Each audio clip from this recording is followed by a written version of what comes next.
torcida, sejam bem-vindos a mais um vídeo do canal Careca Vascaíno. Galera, rapidinho, tá? Eu tava fazendo um outro vídeo e eu acho que não tá ficando bom, porque eu tô tentando pegar números a respeito da SAF, créditos e débitos. Se bem que a gente não tem transparência, é bem difícil da gente ter esses números, cara. Tem que fazer várias pesquisas. Mas, assim, eu acho que o vídeo não tá didático. De qualquer forma, eu vou colocar, tá ligado? Mas não espere muita coisa, não, do vídeo que eu vou fazer falando sobre os números da SAF. Porque é foda pra você entender, é muito número. Depois eu vou até assistir, eu já terminei, não coloquei ainda. Vou colocar, mas eu acho que não ficou didático, como os nossos vídeos aqui são, né? A maioria deles são bastante didáticos. Galera, olha só, deixa eu mostrar um negócio pra vocês. Saiu agora na Globo, né, meio-dia. Fiscalização da SAF, do Vasco. Como funciona e quem são os responsáveis. Vamos dar uma lida nessa matéria, porque é bem importante. A empresa tem seu próprio conselho fiscal, com 2 membros indicados pela 777 e 1 pelo Vasco. Eles aprovaram as contas dos primeiros meses de gestão, mas com ressalvas. A gente vai ver quais são essas ressalvas. Em 7 de agosto de 2022, os sócios do Vasco aprovaram a venda da SAF. As chaves do departamento de futebol foram entregues à 777 no início de setembro, após a assinatura do contrato. A holding americana, em contrapartida, assumiu contratualmente uma série de obrigações, dentre as quais o aporte de 700 milhões até 2025. Mas como funciona essa fiscalização? Quem são os responsáveis por vigiar de fato todos os pormenores do acordo e se estão sendo respeitados? As recentes notícias sobre inadimplência da gestão, com atraso nas parcelas de compra de jogadores e comissões a empresários, jogaram luz sobre o tema. Preocupada com o fluxo de caixa, a diretoria trata o assunto internamente e espera regularizar os pagamentos em breve. Fluxo de caixa lês falta de dinheiro. O Vasco Associativo tem 2 representantes no Conselho de Administração da SAF, Jorge Salgado e Duque Estrada. Quem vendeu? São eles os principais defensores dos interesses do clube dentro do organograma da empresa. Puta que pariu! Fudeu então, irmão. Além disso, a SAF tem seu próprio conselho fiscal, que é formado por 2 membros indicados pela 777 e 1 pelo Vasco. Seu papel é descrito da seguinte maneira no Estatuto da empresa. O conselho fiscal opinará sobre as contas anuais da diretoria, orçamento de capital, as demonstrações financeiras da SAF Vasco e as operações patrimoniais nelas refletidas, além das atribuições estabelecidas no acordo de acionista da SAF Vasco. Diferente do Conselho da Administração, as escolhas para o Conselho Fiscais foram predominantemente técnicas. Foram buscar gente no mercado, resumiu uma pessoa ouvida pela reportagem. Graduados com currículos recheados de experiência e formações que vão de engenharia a economia. Os 3 conselheiros exercem funções remuneradas na empresa. A relação com o Vasco não foi pré-requisito para a escolha. 2 deles sequer são vascaínos. Porra, novidade, irmão. Novidade. Puta que pariu.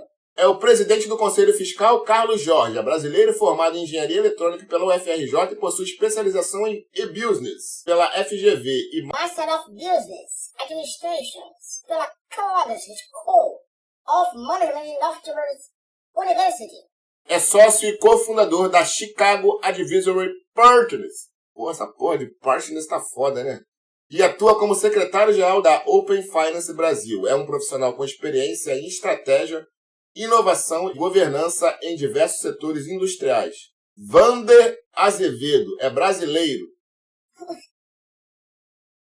Puta que pariu. Só escolheram ele por causa desse nome aqui, será? Indicado pela 777.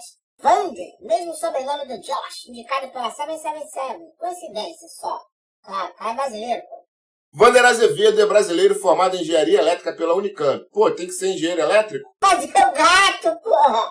É pra fazer o gato e não tomar choque. Pela Unicamp, possui especialização em Business Administration pela FGV. Pô, igual o outro. Master of Business Administration pela Kellogg School of Management da Northwestern University. Ué, da mesma do outro lá? É a mesma coisa. É Chief Strategy Officer, CSO da Prevenue, tendo atuado em empresas como Accenture Strategy e HSBC Bank Brasil. É um profissional sênior, com experiência em estratégias, processos de governança e funções consultivas, tendo liderado a implementação de projetos críticos no ramo financeiro, experiência na implementação e execução de processos de governança e funções da supervisão. Marco Norsi Schroeder. Meu irmão, que nomes são esses, cara? Tô enrolando a língua aqui, irmão. Vou ler só Marco. Marco é brasileiro formado em economia pela UFRGS e possui especialização em General Management Program pela Harvard Business School, HBS. Foi diretor-presidente e CEO da Oi S.A., grupo onde desempenhou diversas funções no Brasil e Portugal entre 2002 e 2017. Atuou também como diretor na área financeira da NET e grupo RBS. Participa atualmente do Conselho Deliberativo da Fundação Sistel como vice-presidente do Conselho. Então a gente tem 2 indicados pela 777, que é o Carlos, o Vander, e o Marco indicado pelo Vasco. Como funciona o Conselho Fiscal? Enquanto o Conselho de Administração da SAF tem a obrigação estatutária de reunir-se ao menos uma vez por trimestre, a última foi no início de abril, a periodicidade dos encontros do Conselho Fiscal não é definida no Estatuto. O presidente pode convocar o encontro a qualquer momento e o quórum de instalação se dá pela maioria dos membros em exercício, ou seja, as reuniões podem contar com a presença de 2 ou 3 conselheiros. O GE apurou que a troca de informações é constante, a princípio durante o período de transição, onde a prioridade era arrumar a casa, os relatórios foram menos elaborados, mas a intenção é, em breve, estruturá-los. Em breve? Em breve quando? Já tem 9 meses de SAF, irmão? Trimestralmente. Quando que vai acontecer isso? Ninguém sabe. Não é interesse da SAF trazer transparência, não é. Eles se debruçam tão somente sobre os números da empresa e deixam as discussões sobre resultados esportivos e rumos do futebol para outros dirigentes. O Conselho Fiscal, por exemplo, aprovou por unanimidade as demonstrações financeiras dos primeiros meses da gestão, de agosto a dezembro, mas com ressalvas. A principal delas: aportes serão necessários nos próximos anos. Até quando? Para que o Vasco da Gama Sociedade Anônima do Futebol tenha continuidade em seus negócios. O nível de receitas e resultados atual é incompatível com o nível de dívidas já assumidas por essa SAF. Cara, precisa ser CFO, precisa ser CEO, precisa ter um currículo desses caras aqui para saber isso. Meu irmão, isso aqui a gente fala o tempo inteiro, desde antes de virar SAF. E quando virou, e a SAF até hoje não trouxe nenhuma receita nova, irmão. Como que se mantém, amigo? E hoje a SAF já faz a sua própria dívida, tendo em vista os empréstimos que ela fez em fevereiro e março. A 777, vale lembrar, tem a obrigação de injetar mais 510 milhões até 2024. Desses, 120 deverão ser aportados em setembro. Agora fala 24, lá em cima fala que é 25, você não sabe de porra nenhuma também. Desses, 120 deverão ser aportados em setembro. E o clube associativo? A associação não tem a missão de fiscalizar a SAF, tampouco tem acesso às informações internas do futebol do Vasco. Isso fica a cargo dos representantes que foram indicados aos conselhos. O compartilhamento de informações entre eles é parcial. Meu Deus! Tal fato incomoda alguns sócios conselheiros que gostariam, especialmente em ano eleitoral no Vasco, de acompanhar mais de perto as contas da SAF. Em dezembro, um grupo protocolou ordem para que Salgado e Duque Estrada prestassem esclarecimentos sobre investimentos e promessas da 777. O clube é hoje uma entidade à parte que segue tendo o seu próprio conselho fiscal. Isso aqui, cara, isso aqui é o que a gente fala. Clube associativo é quem? CRVG. Clube de Regatas Vasco da Gama. A SAF Vasco, irmão, é outra coisa, tá? A SAF Vasco é outra coisa. Tanto que vocês estão vendo aí. O clube associativo não tem acesso às informações do futebol do clube. O Vasco é hoje uma entidade à parte que segue tendo seu próprio conselho fiscal. Este tem o dever de fiscalizar os contratos estabelecidos com a 777 Partners, assim como outros contratos que dizem respeito ao andamento do clube, como o aluguel de São Januário. Que contrato, se ninguém pode ver porra nenhuma? Que contrato? Que contrato, porra? Ah, pro caralho. O Vasco está recebendo esse valor e os requisitos estão sendo atendidos? São as perguntas que precisam ser feitas. A Justiça fez isso, irmão. A Justiça mandou que os contratos fossem mostrados. Justiça do Trabalho. E até agora nada.